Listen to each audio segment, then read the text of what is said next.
Bonsoir à tous et comme vous savez, je suis Dudut Nixon. Alors comme je vous ai promis la dernière fois, aujourd'hui je vais vous parler du développement durable.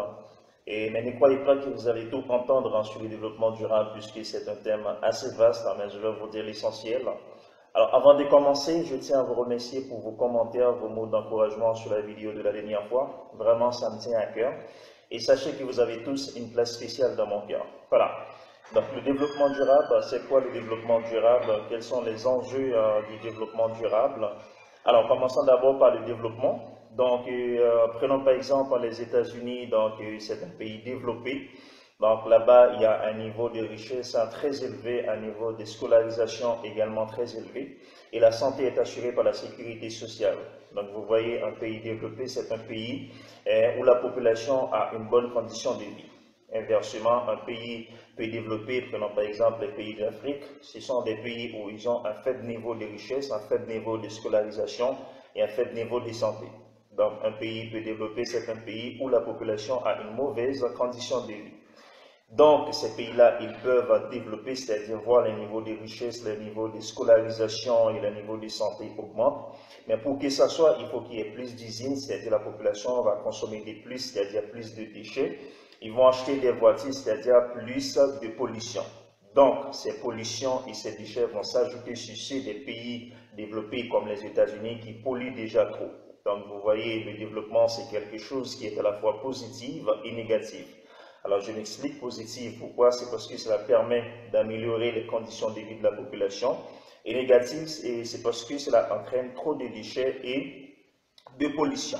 Donc, la question qui se pose, est-ce qu'on peut demander à ces pays de ne pas envisager le développement, de ne pas envisager l'amélioration des conditions de vie de la population? Ben, du tout pas. Au contraire, c'est de les aider à trouver un moyen qui permette d'augmenter le niveau de richesse, le niveau de scolarisation et le niveau de santé, mais qui n'entraîne pas de la pollution, mais qui permet de préférence de préserver l'environnement, d'où le développement durable. Donc, le développement durable, sa définition officielle a été donnée dans le rapport de Brundtland en 1987, dans son rapport intitulé Our Common Future, c'est-à-dire notre avenir à tous, là où elle a défini le développement durable comme étant un développement qui permet à la génération présente de répondre à leurs propres besoins, mais sans compromettre la capacité de la génération future de répondre à leurs propres besoins. Alors, le développement durable, c'est quelque chose qui se trouve au carrefour de trois piliers. Il y a premièrement le pilier économique, c'est-à-dire tout ce qui a rapport avec la richesse, la croissance économique. Le pilier social, c'est tout ce qui a rapport avec le respect des droits de l'homme et l'équité et la justice. Et le pilier environnemental qui permet tout simplement de préserver l'environnement. Donc, une fois que l'un de ces trois piliers manque, on ne peut plus parler de développement durable. Et donc, aujourd'hui, on ne parle plus de développement économique, mais plutôt d'un développement durable, c'est-à-dire un développement qui doit être simultanément économique, social et environnemental. Donc, dans la définition du rapport de Brundtland, j'ai fait allusion aux besoins. Alors, c'est quel type de besoins? Alors, je ne sais pas si vous avez une idée de la pyramide des besoins de Maslow, là où il a classé les besoins en 5 catégories. En haut de la pyramide, il y a les besoins d'accomplissement. Enfin, bon, je ne vais pas en parler. Et ce qui m'intéresse le plus, c'est le besoin de Manfred Max Neef, là où il a classé les besoins en 9 catégories. La réalité que les besoins, ce n'est pas les besoins qui changent, mais c'est plutôt le mode de satisfaction des besoins qui change et qui entraîne trop de dégâts aujourd'hui. Le problème des déchets, le problème du réchauffement climatique, tout ça. Donc les besoins sont classés et finis. Alors quels sont les 9 types de besoins de Manfred Max Neef? Il y a premièrement le besoin de subsistance, c'est-à-dire le besoin de nourriture, le besoin d'eau. Donc l'eau, l'énergie que nous utilisons aujourd'hui, donc ça vient d'une source épuisable. Donc il faut les utiliser de manière rationnelle pour pouvoir penser aux générations futures.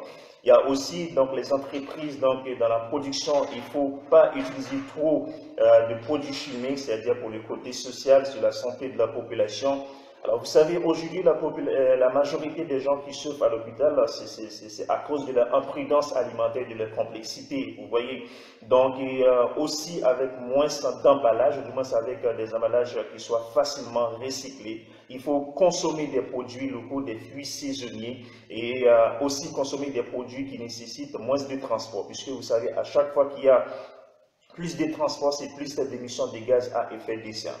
Le deuxième type de besoin, c'est le besoin de protection, c'est-à-dire un environnement sûr, donc la sécurité sociale. Le troisième type de besoin, c'est le besoin de participation, c'est-à-dire prendre part à des décisions qui nous concernent, comme je suis en train de faire aujourd'hui, c'est-à-dire donc cette approche, ou du moins cette proximité cognitive, c'est une sorte de développement durable, voilà.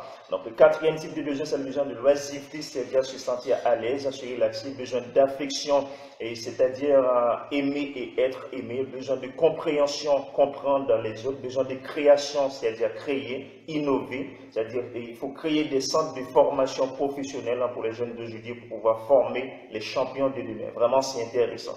Donc, les besoins d'identité, donc c'est surtout avoir un sentiment d'appartenance. Et le dernier type de besoin, c'est le besoin de liberté, c'est-à-dire être libre de faire ce qu'on veut. Donc, ce sont les 9 types de besoins classés par Manfred Max Neef, là où il a dit qu'il faut vraiment penser au mode de satisfaction de ces besoins si on veut vraiment penser aux générations futures. Donc aujourd'hui, le développement durable, ce n'est pas l'affaire du gouvernement et ce n'est pas l'affaire d'une partie, du moins c'est l'affaire de collectivité, l'affaire des sociétés civiles, oui, mais c'est l'affaire de tout un chacun. Donc aujourd'hui, il ne faut pas penser le développement économique en seulement, c'est-à-dire le côté profit, il faut penser simultanément le côté environnemental, le côté